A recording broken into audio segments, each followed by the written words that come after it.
성도 여러분 안녕하십니까? 한 1년 반 만에 온 것 같습니다. 오랫동안 2주인데 상당히 오래 시간이 지난 것 같습니다. 오늘 우리 마석교회 찬양대 소리를 들으니까 모든 교회가 찬양대가 있는 건 아니더라고요. 근데 저희 교회 찬양대는 특별한 찬양대, 오늘 정말 특별히 뭐랄까요, 영적인 그 교감이 느껴지는 찬양 진심으로 감사합니다. 자, 오늘 여러분에게 이렇게 아름다운, 보시면 여러분 어떻습니까? 참 좋죠? 참 이렇게 바다가 너무나 아름답습니다. 이곳은 스위스 수도 베른의 겨울 풍경인데, 저희들이 여기서 한 1년 살았는데 저 골목길을 늘 다녔던 데인데, 저기가 1500년대에 만들어진 도시, 600년이 넘은 도시입니다. 요거는 홍콩인데 가본 적은 없고 그냥 잠깐 비행기 타고 들렸었습니다. 요것도 아름답죠? 요거는 정말 낭만적인, 그죠? 저기 걸터 있는 분이 누군지 모르지만 참 낭만이 있는 사람 같습니다. 이런 집은 살고 싶지 않고요. 그리스입니다. 요건 이제 번개 치는 거고. 자, 오늘 여러분에게 요한계시록의 서론에 대해서, 이 요한계시록 설교하는 게 참 쉽지 않습니다. 그래서 대부분의 설교가들이 요한계시록은 피해가는데, 제가 어떻게 할지는 잘 모르겠지만 여러분들에게 쉬운 쪽으로 서론만 잠깐 제가 보여드리겠습니다. 오늘 제가 요한계시록을 여러분들에게 볼 때 첫 번째, 다니엘서와 요한계시록의 비교를 제가 잠깐 하겠습니다. 두 번째는 요한계시록은 예배를 중심으로, 예배가 중심입니다. 요한계시록은 예배가 중심인데 어떻게 되는지 잠깐 보여드리고요. 세 번째는 7 촛대와 7 교회에 숨겨진 비밀을 잠깐 설명하겠습니다. 네 번째는 7 교회의 발신자이신 예수님의 다양한 모습들, 올해 크게 4가지를 제가 여러분에게서 설명을 드릴 텐데 잘 될지 잘 모르겠습니다. 자, 먼저 다니엘서와 요한계시록의 시간적인 비교를 좀 보여드리겠습니다. 다니엘서와 요한계시록의 여러분, 다니엘서 2장 28절에 이런 말씀이 있어요. 오직 은밀한 것을 나타내실 자는 하늘에 계신 하나님이시라. 그가 느부갓네살 왕에게 후일, 즉 말세에 될 일을 알게 하셨나이다 그랬습니다. 다니엘서는 다니엘이 비록 그것을 쓰고 있지만은 다니엘 당대에 알 수 있는 내용이 아니라 뭐라고요? 내가 이것을 예언하는 것은 뭐라고요? 마지막 말세에, 앞으로 미래에, 후일에 될 일을 너희에게 말하겠다, 이런 말씀이겠죠.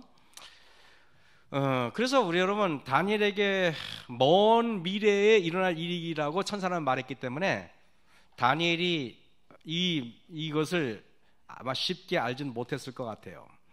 그러나 계시록은 다릅니다. 계시록은요, 이렇게 말합니다. 예수 그리스도의 계시라, 이는 하나님이 그에게 주사 말세의 미래가 아니라 뭐라고요? 반드시 금방 이루어질 일을 보여주겠다. 그럼 다니엘서와 요한계시록은 접근 방법이 전혀 달라야 됩니다. 다니엘서는 먼 미래에 일어날 일이지만은 계시록은 금방, 너희들이 금방 느낄 것이다, 이렇게 말하는 것입니다. 여러분 보세요. 그래서 계시록 1장 3절을 보면은 예언의 말씀을 읽는 자와 듣는 자들과 그 가운데 기록한 것을 지키는 자들이 복이 있나니 때가 가까움이라 그랬습니다. 그 여기서 읽는 자와 듣는 자들과 그 가운데 기록하는 것을 지키는 자들이 복이 있어요. 다니엘서는 읽어도 이해 못하니까 인봉됐다고 말하고 앞으로 미래에 너희들이 깨달을 거라고 그랬는데, 계시록은 아니에요. 계시록은 지금 깨달아서 이해하고 들어라, 이 말입니다.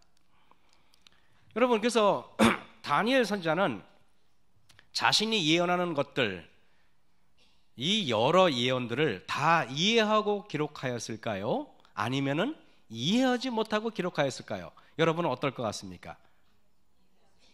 자, 다니엘은 이해하고 아니면 이해하지 못하고? 이해하지 못하고. 김혜미사님 끄다가 이해 도리질 쳤는데 이해하지 못하고 기록한 겁니다. 다니엘도 무슨 뜻인지 몰라요. 다니엘서서. 그래서 다니엘 8장 27절에 이런 말이 있어요. 이에 나 다니엘이 혼절하여 수위를 앓다가 일어나서 왕의 일을 보았느니라. 내가 그 이상을 인하여 놀랐고 그 뜻을 깨닫는 사람도 없었느니라. 다니엘 자신도 깨닫지 못하고 하나님이 가브리엘 천사를 통해서 어떤 예언을 줬는데 무슨 말인지 다니엘이 몰라서 기절했어요. 여러분들도 성경을 연구하다가 모르면 기절 좀 했으면 참 좋겠어요. 그래서 우리 마사케인들도 성경 읽다가 이해 못해가지고 기절해가지고 막 입원하면은 그거는 전 제일 빨리 방문하겠습니다. 근데 여러분들은 그런 일로 기절을 안 하시는 것 같아요. 근데 다 알아서 그런 겁니까? 나 다니엘이 혼자라여 수위를 앓다가 일어나서 왕의 일을 보았느니라. 내가 그 이상을 인하여 놀랐고.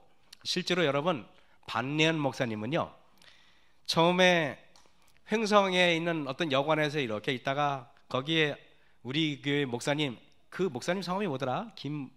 그 목사님을 딱 만나가지고 복음을 깨닫습니다. 근데 그 당시는 목사님이 별로 없으셨어요. 그래가지고 충주에서 잠시 오셨다가 들렸어요. 그러니 이 목사님이 반내연 청년을 침례를 주고 성경 공부를 며칠 가르치고 충주로 가버렸어요. 그 교회가 가봤더니 그 예배소인데 거기에 노인 두 분이 앉아가지고 예배를 드리는데 연세가 80 넘은 노인네가 앉았는데 설교를 하는지 도대체 책을 읽는지 설교하다가 좋은 분이에요. 아무리 설교를 못해도 설교하다 좋은 사람 없거든요. 그러니 뭘 배울 게 있겠어요. 그래서 반내연 청년이 목사님도 안 계시고 옆에서 성경 공부 가르칠 분도 없고 훌륭한 장로님도 안 계시고 그래가지고 혼자 성경을 깨닫게 해달라고 밤에 가서 기도하셨어요. 그냥 밤 새벽에 가셔서 새벽 2시 3시에 올라가서 그랬더니 막 호랑이도 나타나고. 여러분, 반내연 목사님이 그렇게 성경을 알기를 기도하니까 그런 위대한 목사님이 될 수 있었던 겁니다. 여러분들도 성경 모르면 기절하는 여러분이 되길 간절히 바랍니다. 아멘은 안 하네. 그래서 여러분, 가브리엘 천사가 전해준 기별을 이해하지 못한다고 기절했는데, 근데 이것은 다니엘이나 그 당시 사람들의 무지함의 잘못이라기보다는 하나님께서 의도하셨다는 느낌이 드는 것입니다. 하나님이 그렇게 하신 겁니다. 여러분, 다니엘 12장 4절 보세요. 다니엘아, 마지막 때까지 이 말을 간수하고 이 글을 봉함하라. 다니엘도 이해를 못하니까 마지막 때 시간이 되면은 그 말을 이해할 때가 올 테니까 잠시 보류하고 있어라, 이 말입니다. 많은 사람이 빨리 왕래하고 지식이 더할 때 그때 네가 깨달을 수 있겠다, 이 말이겠죠. 근데 여러분 보세요. 이와 같이 다니엘서는 원저자나 원청중들이 이해할 수 없는 부분들을 포함하고 있었습니다. 그것은 하나님의 의도이기도 했습니다. 그러나 계시록은 전혀 다릅니다. 여러분, 계시록 사진 중에서 저는 이 사진이 제일 좋아요. 여러분, 마음에 드십니까? 훤하잖아요, 계시록 이 사진. 이 반모섬에 있었던 사진인데요. 그렇다면 사도 요한은 하나님이 준 계시를 이해하고 썼을까요? 아니면 이해하지 못하고 썼을까요? 여러분, 어떨 것 같습니까? 다니엘은 이해하지 못했지만은 계시록은 이해했을까요? 못했을까요? 이해했어요. 누가 이렇게 단호하게, 지현 씨가 단호하게 말씀하시네. 교회 얼마 오시도 않은 분이 저렇게 단호하게 말씀하시는데 여러분들도 단호하게 말씀하시기 바랍니다. 아멘. 자존심이 상했습니까? 자, 계시록 1장 3절에 듣다라는 동사와 목적격인 말씀을 결합하고 있어요. 그리하여 그것은 이해에는 듣는 것이 수반된다는 뜻을 의미합니다. 이 말은 계시록은 인봉되지 않았고 또한 청중들이 이해하도록 의도된 것이라는 뜻입니다. 좀 어렵죠, 말이? 여기 계시록을 보면 이렇습니다. 또 봄에 힘 있는 천사가 큰 음성으로 외치기를 누가 책을 펴며 그 인을 떼기에 합당하냐? 결국 계시록은 어떤 책이냐? 책을 펴는 책입니다. 책이 펼쳐진 책이고 인봉이 열린 책이고 사람들로부터 이해되도록 만든 책입니다. 근데 여러분 보세요. 계시록 5장 4절에서 5절 보면 이 책을 펴거나 보거나 하기에 합당한 자가 보이지 않기로 내가 크게 울었더니 장로 중에 하나가 내게 말하되 울지 말라. 유대지파의 사자 다윗의 뿌리가 이기었으니 이 책과 그 7인을 떼시리라. 다니엘은 뭔가 꽁꽁 숨겨진 책이라 하면은 계시록은 뭔가 펼쳐지고, 그죠? 열려지고 이해되고 이런 책입니다.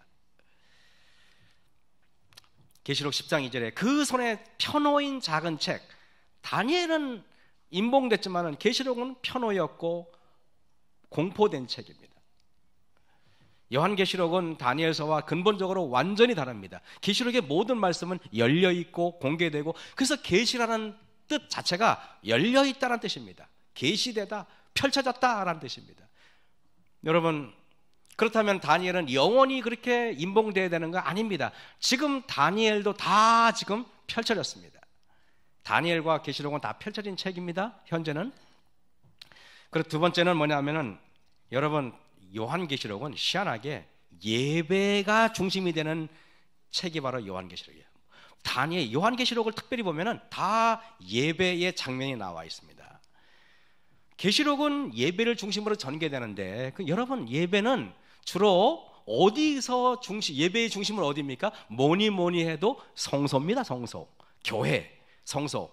그래서 요한계시록은 성소의 토대 위에서 계시록이 기록되었다고 해도 과언이 아닙니다. 여러분, 계시록 4장 1절 보겠습니다. 2일 후에 내가 보니 하늘에 열린 문이 있는데 내가 들은 바 처음에 내게 말하던 나팔소리 같은 그 음성이 가로되 이리로 올라오라. 이후에 마땅히 될 일을 내가 내게 보이리라 그랬습니다. 이 말이 뭐냐? 여러분, 제가 여러분에게 여쭤볼게요. 이 세상에는 안식일을 지킨, 토요일날 예배를 지키는 무리들이 많을까요? 아니면 일요일을 지키는 무리가 많을까요? 예? 일요일을 지키는 무리가 많습니까? 일요일을 지키는 무리는 겨우 20억밖에 안 돼요. 그러나 안식일을 지키는 무리는 수천, 수경, 온 우주 거민이 전부 다 안식일을 지키고, 일요일을 지키는 무리들은 그저 우리가 죄의 문둥병에 걸려가지고 이렇게 늙어가고 죽어가는 이상하게 생긴 저희들만이 일요일을 지킵니다. 여러분, 이것이 하늘인데요, 여러분, 우주가 이렇게 대단합니다. 우주의 동영상 잠깐 보겠습니다. 제가 여러분에게 이걸 다 보여드릴 수는 없고요. 이게 이 태양계 같은 지구가 있는 태양계가 은하계에 1000억 개가 있어요. 근데 이 은하계가 이 태양계를 1000억 개를 품고 있는 이 1000억 개가 있는 데가 또 우주예요. 또 그 우주가 또 1000억 개가 있는 게, 이러니까 여러분 상상이 됩니까? 다시 말하면은 이 은하계에 이 태양계가 1000억 개 있는 은하계에 단 지구 같은 행성 하나만 있다 해도 우주에는 1000억 개의 또 별이 있는 것입니다. 이렇다면 여러분, 적어도 얼마나 많은 사람이 살까요? 우주에는. 제가 여러분에게 이렇게 우리 은하를 가로지르려면은, 우리가 사는 은하, 이 태양계가 1000억 개 있는 은하를 가로지르면은 빛의 속도 1초에 지구를 7바퀴 반 도는 속도로 10만 년을 가야만 우리가 가로지를 수 있습니다. 우리 은하의 폭은 약 96만 조 킬로미터입니다. 96만 조 킬로미터. 여러분, 이게 지구의 위치입니다. 이 지구가 있는 태양계의 위치이죠. 쉽게 말하면은 우리 태양계에서 가장 가까운 태양계가 바로 오리온 성자예요. 그래서 여러분 들으셨습니까? 가장 가깝기 때문에 하늘나라 가려면 반드시 오리온 성자를 지나가야 돼. 그 오리온 성자가 그래서 우리 오리온 성자 밑에 별이 묘성이 3개 있는데, 그 밑으로 우리가 그 3개 가운데로 하늘나라 간다고 들어보셨습니까? 거기가 여러분 무려 오리온, 제일 가까운 오리온 성자인데 빛의 속도로 1600년을 가야 됩니다. 1600년. 여러분, 이렇게 광대한데 어마어마한 이 별인데, 제가 여러분에게 우리 은하계에 태양과 같은 밝은 빛을 내는 행성이 1000억 개가 있고, 또한 우주에는 이런 은하계가 1000억 개가 있다고 하면은 도대체 우주에는 얼마나 많은 사람이 안식일을 지키는 의인들이 살까요? 키가 저처럼 겨우 183이 아니라 3m가 넘고, 어마어마한, 여러분, 완전한, 늙지도 않고 영원한 생명을 사는 분들은 다 안식일을 지키잖아요.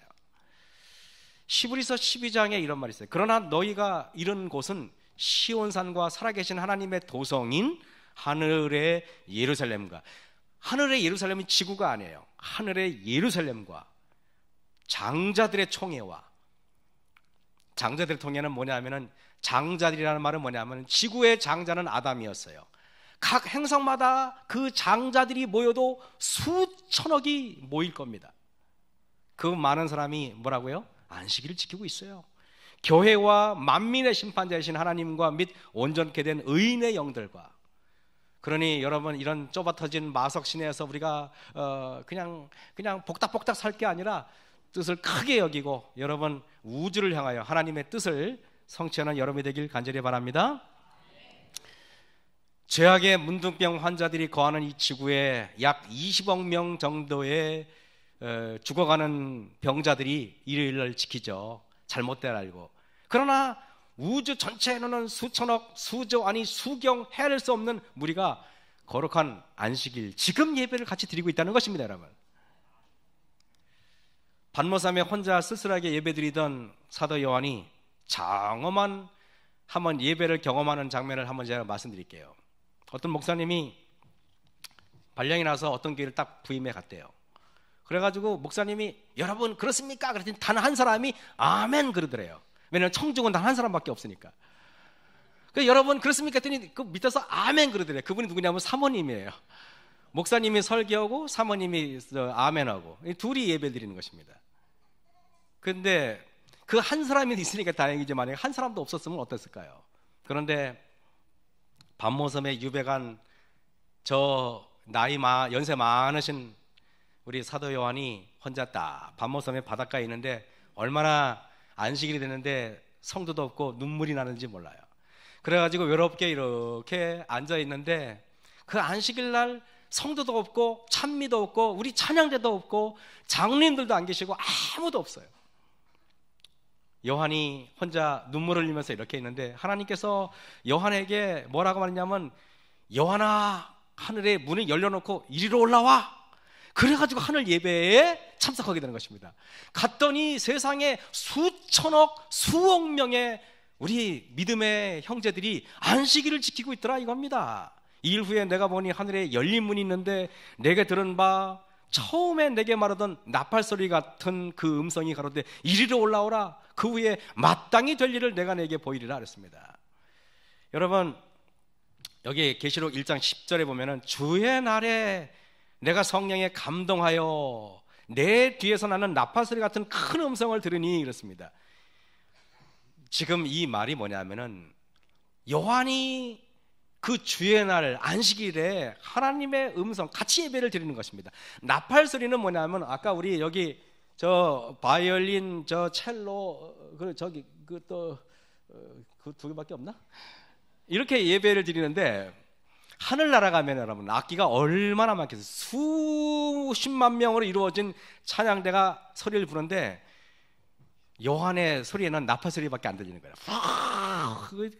울리는데 거기에 나팔소리 같은 큰 음성이 가로되 그래서 여러분 계속 성경에는 번개 같다 나팔 같다 그러면 찬양대의 소리임을 여러분 인식하시면 되는 것입니다.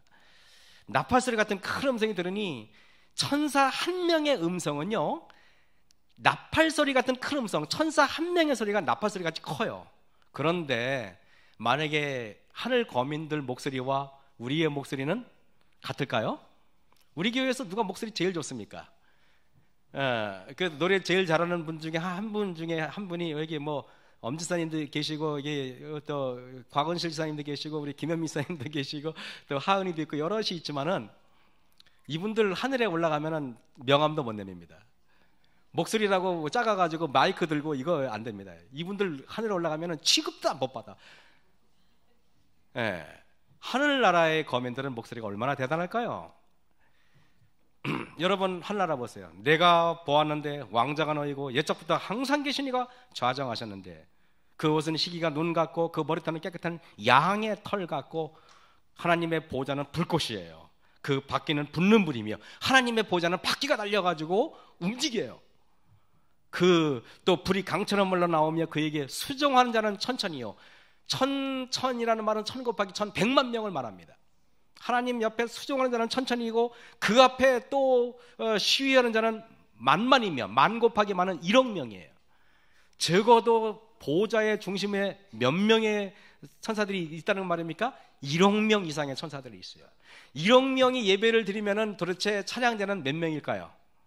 우리 마석교회 여기 성도들이 다 노래를 불러도 아마 하늘에 올라가면은 게임이 안 되겠죠.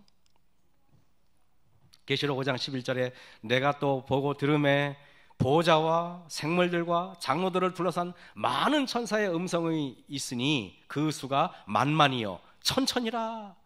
예배를 드리는 그 보호자를 중심으로도 1억 명이 넘는 어마어마한 사람이 예배를 드리고 있어요. 다니엘도 만만이요 천천이요. 여기도 뭐라고요? 만만이요 천천이요. 하늘 지성소의 보좌에는 천천만만의 시중든 천사가 도열한 장면을 성경은 묘사하고 있습니다.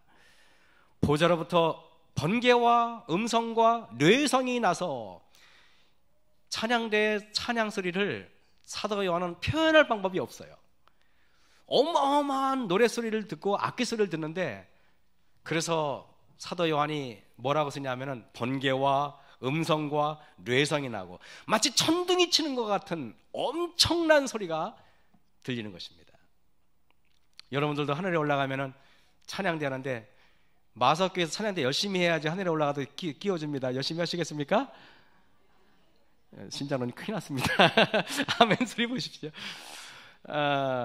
그래서 보좌로부터 나는 소리는 하늘 찬양대의 악기 소리와 찬양하는 소리가 마치 천둥이 치듯이 엄청난 장엄과 위엄의 소리가 들렸습니다.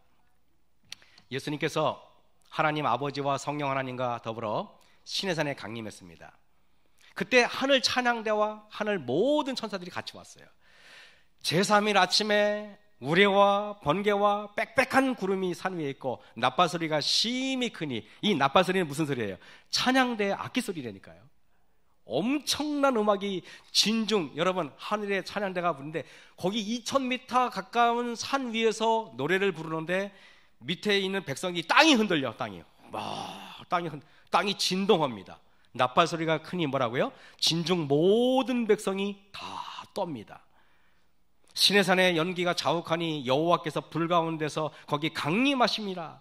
그 연기가 옹기점 연기같이 떠오르고 온 산이 크게 진동합니다. 산이 막 흔들흔들거립니다. 나팔소리가 점점 커질 때 뭐예요? 악기 소리가 커지고 찬양대 소리가 커지니까 청중들이 막 떠는 것입니다.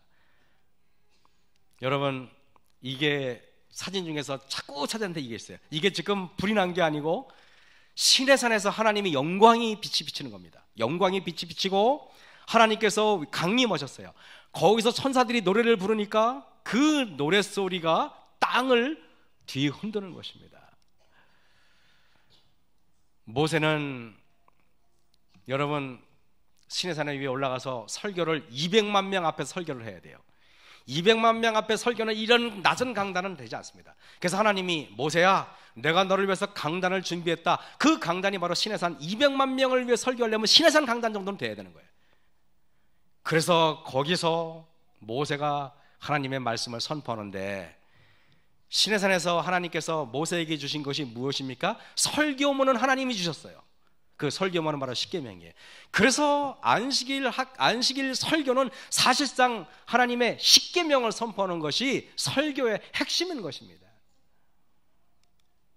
여러분, 우리는 그래서 19장 12절에 너는 백성을 위하여 사면으로 지경을 정하고 이르기를 너희는 삼가 산에 오르거나 그 지경을 범하지 말지니 산을 범하는 자는 정령 죽임을 받으리라.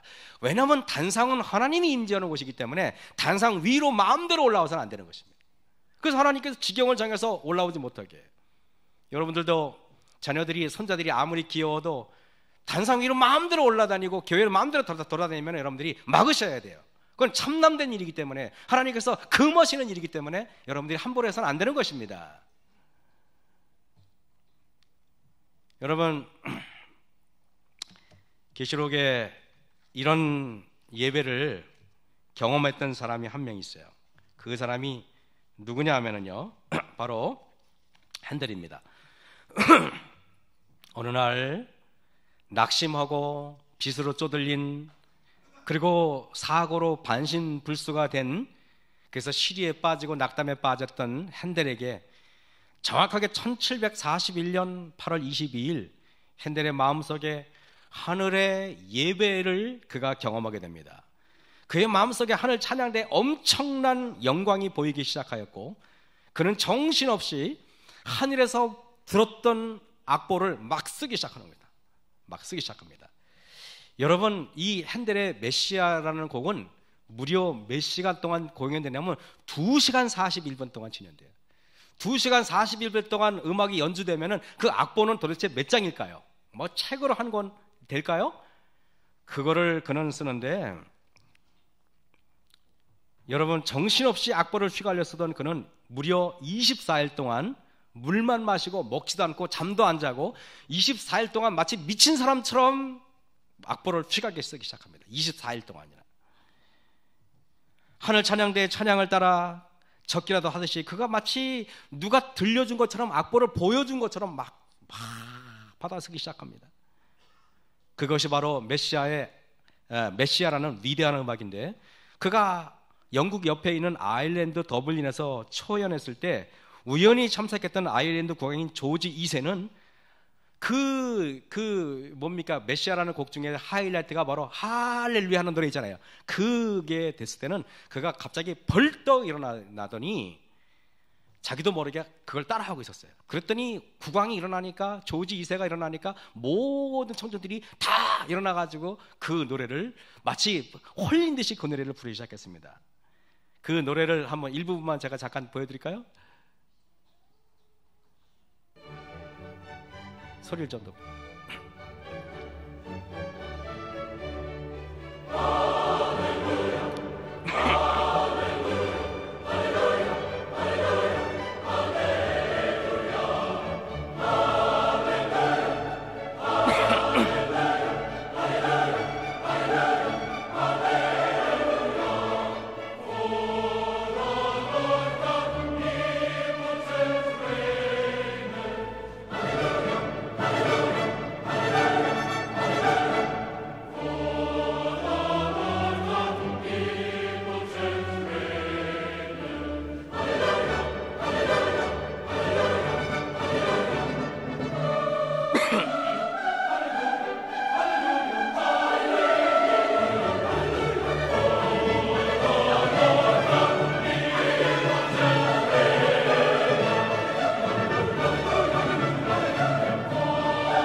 어떻습니까?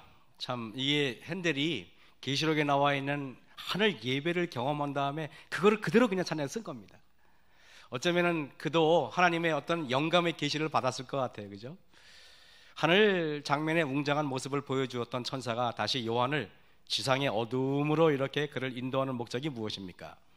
우리도 세상 근심 교회에 오실 때는 버려두고 좀 오시면 좋잖아요. 이게 그냥 핸드폰을 그냥 아직도 켜고 있고 이렇게 하지 마시고 하나님한테 다 맡기고 예배 올 때는 우리가 하늘을 경험하는 것입니다. 하늘나라의 그 웅장함을 경험하고, 그리고 여러분이 성전을 나가실 때는 또 지상 어두운 데로 가시는 겁니다. 여러분들이 어두운 데 가실 때, 그때 여러분이 이곳에서 아멘 하고 갈 때 여러분이 혼자 나가는 게 아니고, 그때는 우리의 구원자이신 예수님을 여러분이 모시고 나가야 돼요.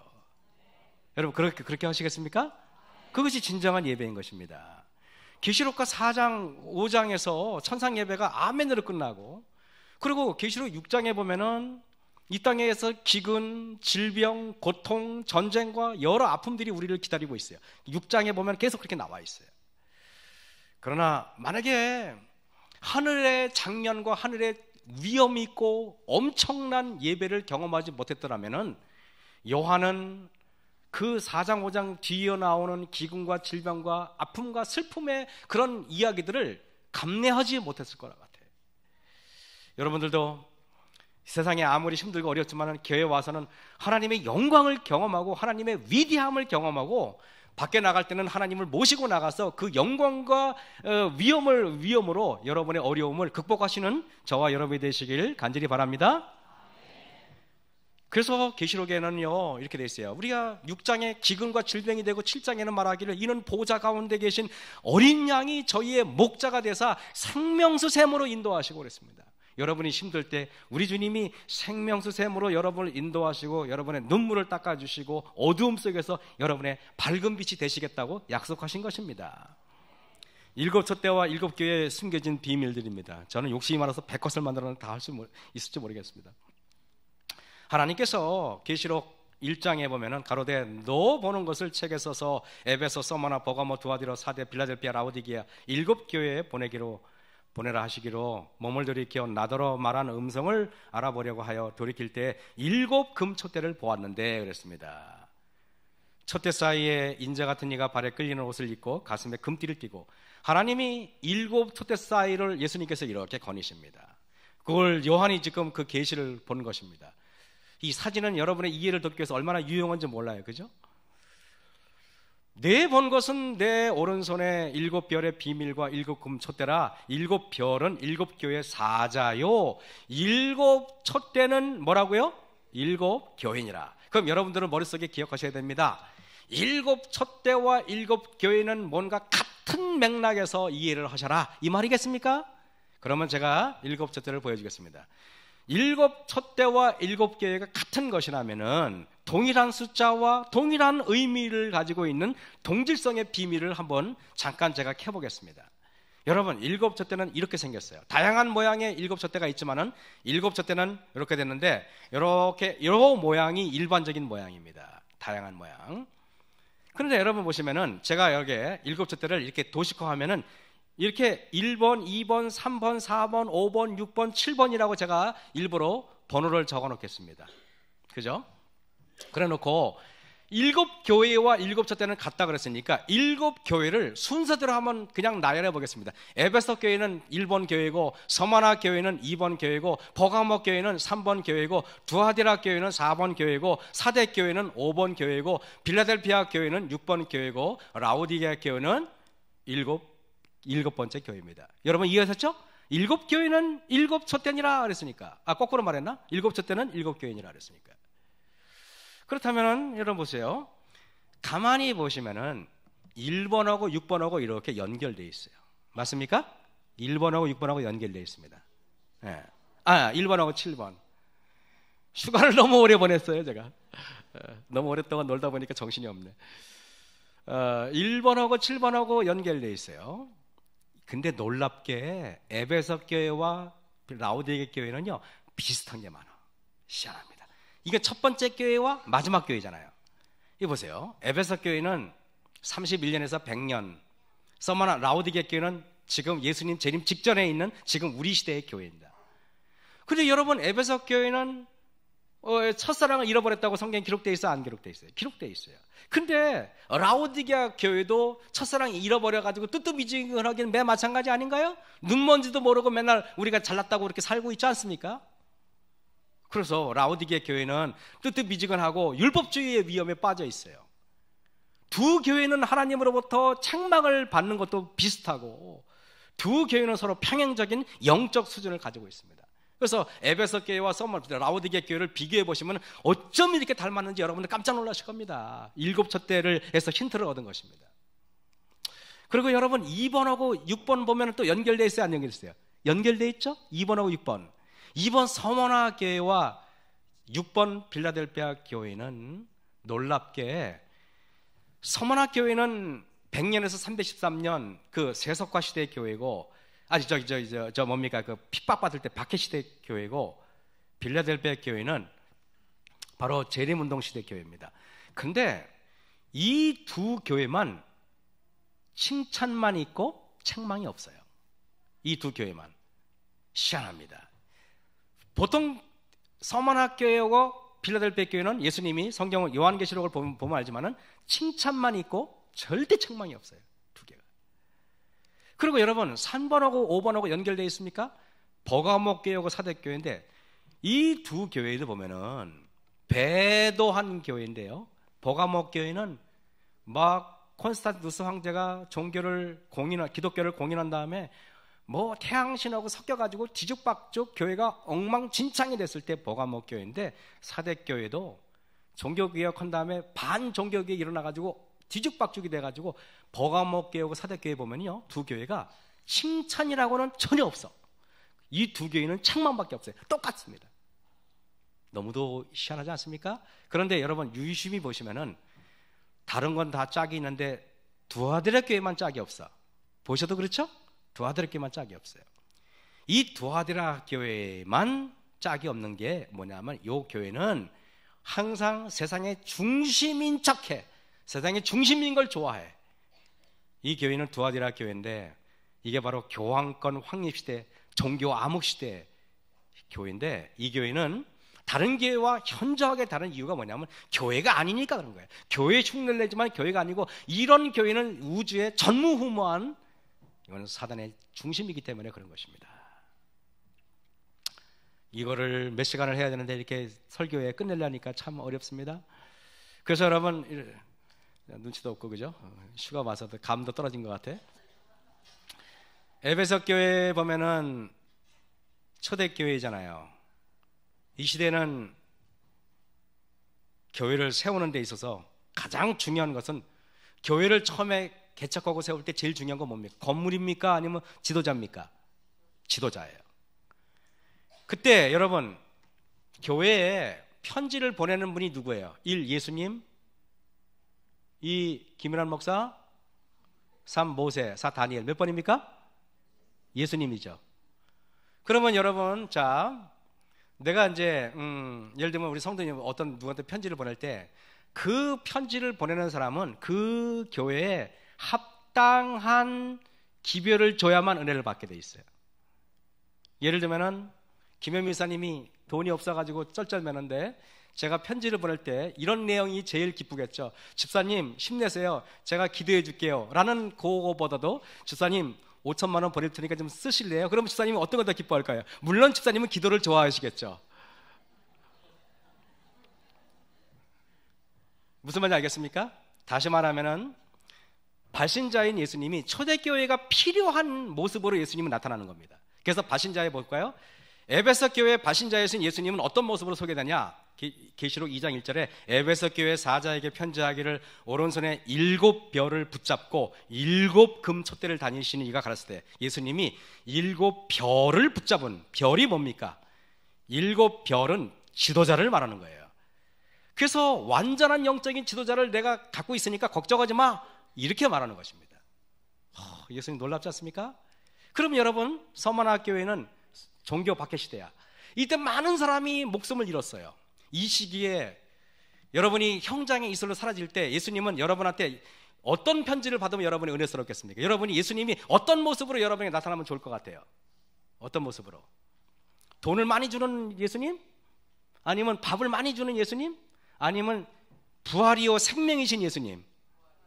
그렇죠. 그러면 여러분 여기에 할 때 예수님께서 이렇게 말합니다. 서머나교회 사자에게 편지하기를 처음이요 나중이요 죽었다가 살아나신 이가 가라스 때, 죽음을 앞두고 있는 성도들에게 우리 예수님은 걱정하지 마, 내가 죽었다가 살아났거든, 너희들도 내가 살릴게, 걱정하지 마, 부활을 믿어, 이렇게 약속하시는 하나님 감사하십니까? 이런 우리 예수님은 이런 분이에요. 여러분, 그 다음에 그 뭐냐면은 버가모 교회는 이게 태양신과 율법이 막 엉망진창이 됐어요. 교회가 타락했어요. 세속화됐어요. 콘스탄티누스 황제가 기독교를 공인하면서 태양신과 섞여가지고 이게 교회인지 뭔지 정신이 없어. 이럴 때 교회를, 이 세속화 시대에 예수님은 어떤 모습이어야 됩니까? 어떤 모습이어야 돼? 여러분, 세속화된 교회를 정결케 하기 위해서 뭐가 필요해요? 1. 돈, 2. 좋은 건물, 3. 말씀인가 맞습니까?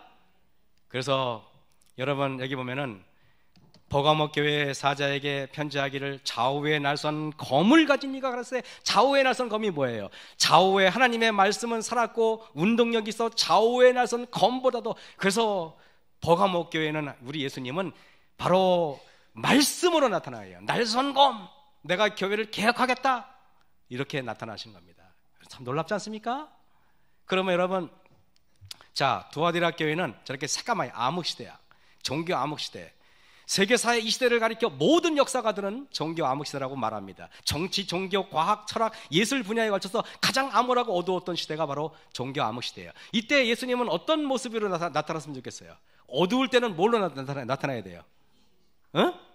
빛으로. 그럼 그럴 것 같아요? 그러면 여러분 보세요.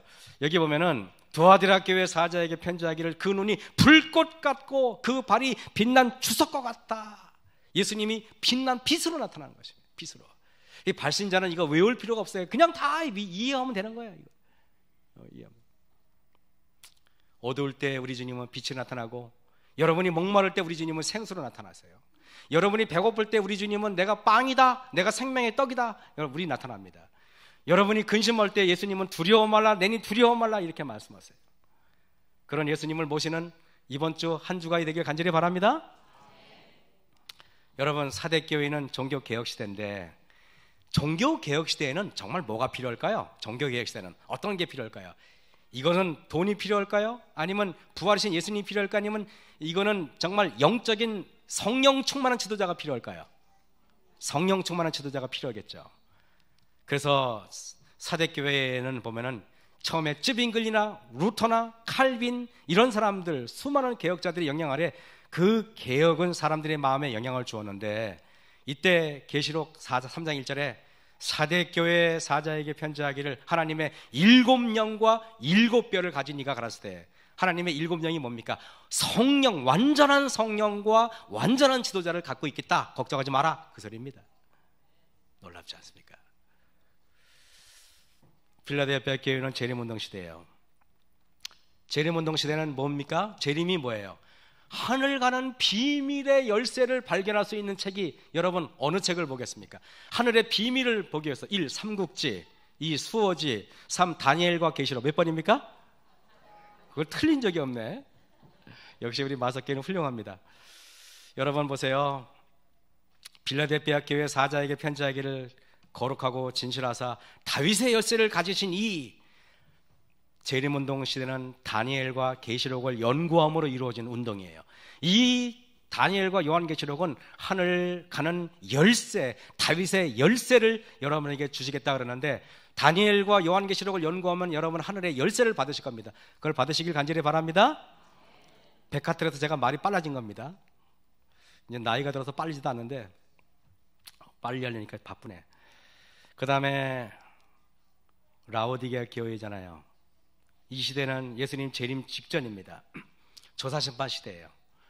라오디게아 교회 시대에 우리 예수님은 이제 오셔서 이 망가진 세상을 창조하셔야 되고, 이 무너진 재단을 다시 회복해야 되고, 무너진 신앙을 다시 회복해야 돼요.